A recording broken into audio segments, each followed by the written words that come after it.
Hello, I am Gepwin and welcome to another Gepwin Redstone tutorial.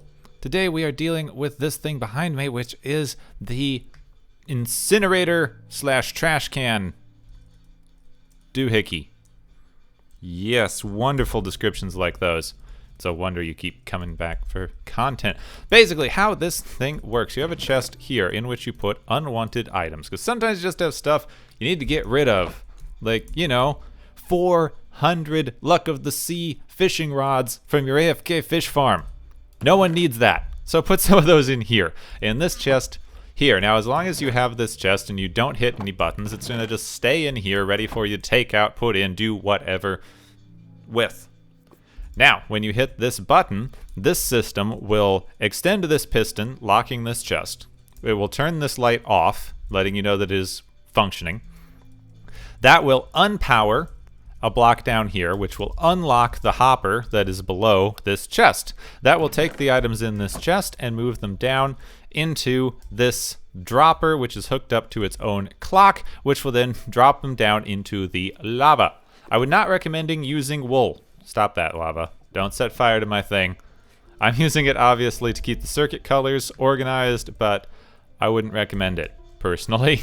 So let's see, we got 16 items in here. We hit this button. It extends. It will stay closed until it empties all of the items, at which point it will open again. Now that stays the same no matter how many items we put in there. If we put 49, it will stay closed a lot longer. There it goes. Just a lot longer. You can count it. The point being, it will stay closed until the chest is empty. If we click down on the hopper here, you can see that items are still moving through. And there we go, all done. I thought I was going to have to edit there. Probably should have. If you hit the button while there is nothing in the chest, it will stay closed for as long as the button is down. But then it will open up immediately because it didn't have any items in the chest to empty out. And that's the same for if you have very, very few items in the chest. There we are. It'll just stay closed and locked off until the chest is empty, no matter how many items you put in it. So let's quickly show how it works, and then I will go and build one so that you can see exactly how I built this marvelous doohickey. Now, it's not as compact as I would like. It is 5 long by 4 deep by 5 down. I need to come up with more usable terms for that. But how it works is back here. When you hit the button, it activates these two pistons. The redstone signal comes from the output in the button, goes up here into this repeater, which powers this piston, which also powers this piston. That keeps both pistons powered. Now, when this piston is powered, it pushes this redstone block out of the way, which unpowers this line, which leads into the hopper. This is what has locked the hopper from grabbing items out of the chest. So when this is activated, it turns the hopper on, unpowers the hopper, so it turns on and can draw items out of the chest down to here.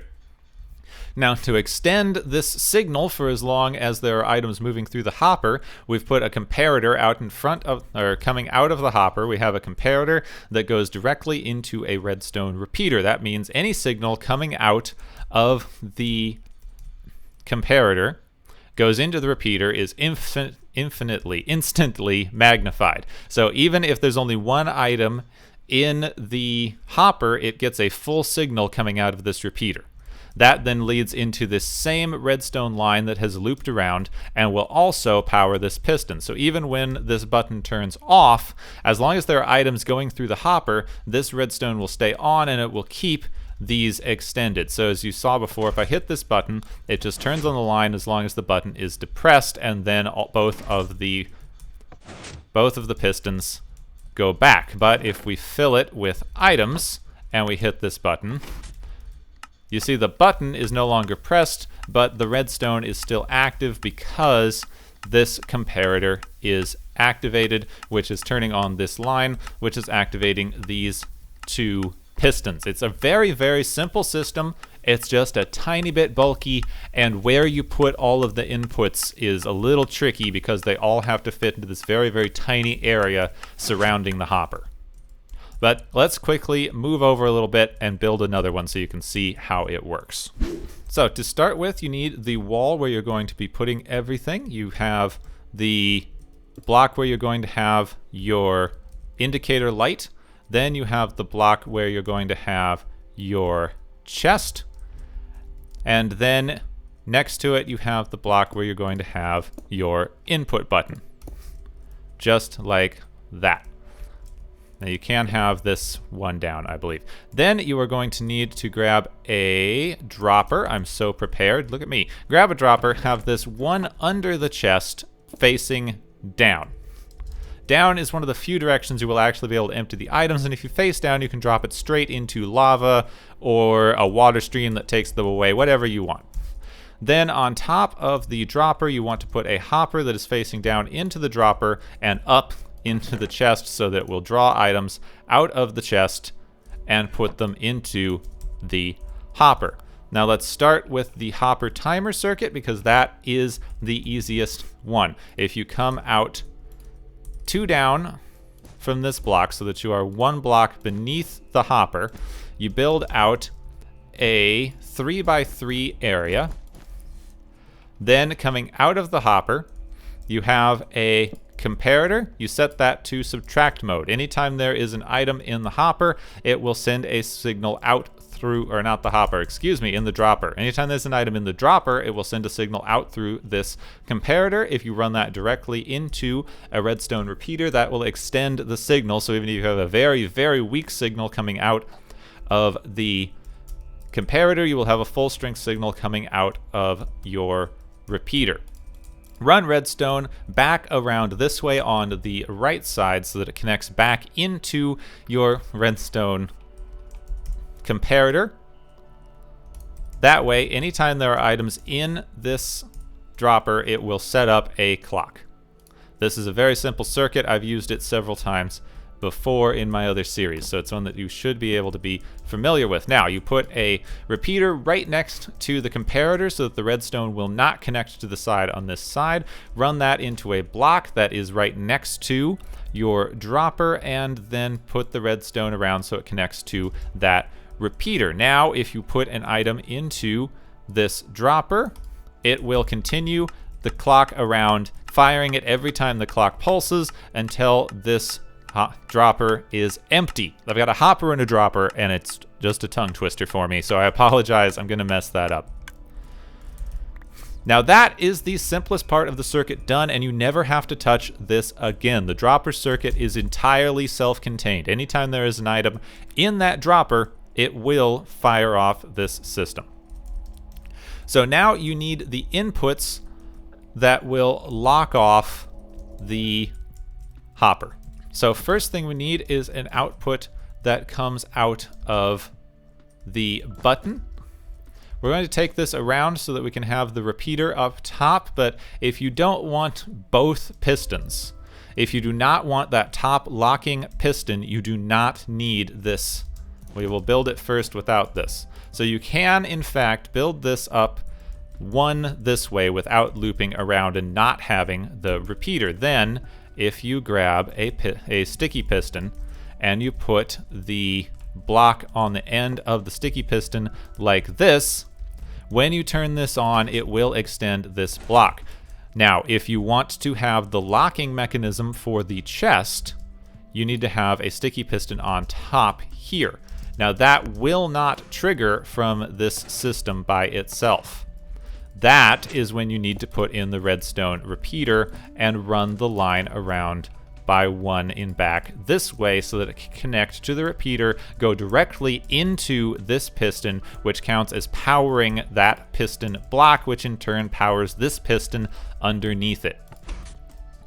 I hope that makes sense. If you only want the one piston, if you do not want this to extend and lock your chest so that you can't get into it while it is emptying, then do not extend it back by 1. Just build the redstone dust straight up this way, and you don't need this part on the back. I figure you may as well build this extra bit in. 1, it's kind of cool to be able to lock off your chest. 2, you're already using this space out the side for your dropper clock. So there's really no reason to not build it out this direction. Now, coming out from underneath the hopper, you want to continue another redstone line that goes out this direction. You need a comparator that's coming out of the hopper. Leave that on normal mode, not subtraction mode.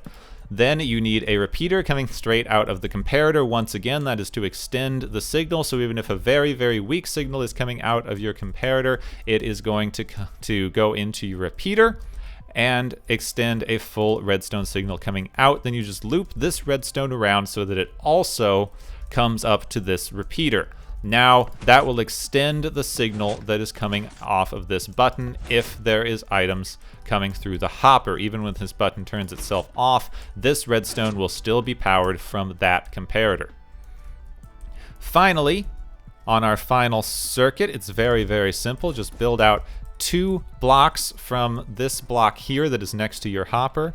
Run a redstone repeater into that once again so that the redstone does not connect to the side of your comparator, and then you just need some redstone dust underneath this redstone block, which will be powered by it, which both lights up this light, powers this block, and powers this hopper, preventing it from removing items from your chest. So if we put some coal in here, if we put some wool in here, this chest is now not emptying because this hopper is powered and it will no longer draw items out of the chest there. Now, if you want to decorate this, just take whatever block you're using for the wall, put one behind the chest so that you can't see through the back of it there. Just build up on top this way so that you have a little space for this to come out and lock the chest, and then you can just build up the floor on this level where the chest is without getting any interference from your circuitry. Now, if we hit this button while we have items in the chest, it is going to fire off and lock everything as long as the items are moving through this hopper and back, which allows it to simply empty out the bottom, which you can put into your lava, your water stream, whatever. And that is going to continue going until this chest empties and the system resets, removing this block, turning this light on, and allowing you to place more items into your trash chest. I hope that you have enjoyed this tutorial. If you have any suggestions for ways to improve it or make it more compact, I would love to hear them down in the comments. If you implement it into your world in an interesting way, I would love to see, so you can put pictures and videos down there as well. I think I caught fire to my contraption over there again. Yes, lava and wool do not mix. Important safety feature for these redstone builds. I'm glad I just built another one. Aren't you? Well, my name is Gepwin. My inventions are burning as I speak. Really fills you with confidence, doesn't it? Oh, thank you very much for watching. I will see you soon.